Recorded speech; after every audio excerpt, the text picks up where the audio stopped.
Hello বন্ধুরা, সবাই কেমন আছো? আমিও খুব ভালো আছি। সুলতা লাইফস্টাইল চ্যানেলে তোমাদের সবাইকে স্বাগত জানাই। আজকে সকাল সকাল চান টান করে চলো রান্না করতে যাচ্ছি। আজকে কি কি রান্না করব, কি করলাম সারাদিন তোমাদের সাথে শেয়ার করি। কালকে বাজার থেকে শঙ্কর মাছ এনেছিলাম, সেটাই আজকে রান্না করব আর ডিমের ঝোল করব। দেখো শঙ্কর মাছটা, দেখো এদিকে আমের টকও করব। একটু গরমে না আমের টক খেতে খুবই ভালো লাগে। তো আমের টকটা এদিকে বসিয়ে দিয়ে একদিকে মাছ ভাজাটাও বসিয়ে দেবো। আমের টকটা আগে বসিয়ে, গরমে কাদের আমের টক খেতে ভালো লাগে বলবে আমাকে।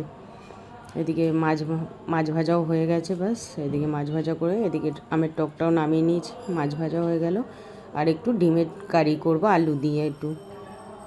আর এদিকে পেঁয়াজ ভাজা বসিয়ে দিয়েছি। পেঁয়াজটা কুচি কুচি করে কেটে নিয়েছি কিছুটা, আর কিছুটা পেঁয়াজ বেটে নেবো আমি, তাহলে একটু কাইটা ভালো হবে। আর আদা রসুন বেটে আগে থেকে রেখেছি, যে আদা রসুন বাটা পেঁয়াজটা দিয়ে ভালো করে কষিয়ে নিয়ে তার মধ্যে দিয়ে দেবো নুন, হলুদ, লঙ্কার গুঁড়ো দিয়ে মশলাটাকে ভালো করে কষিয়ে নেবো।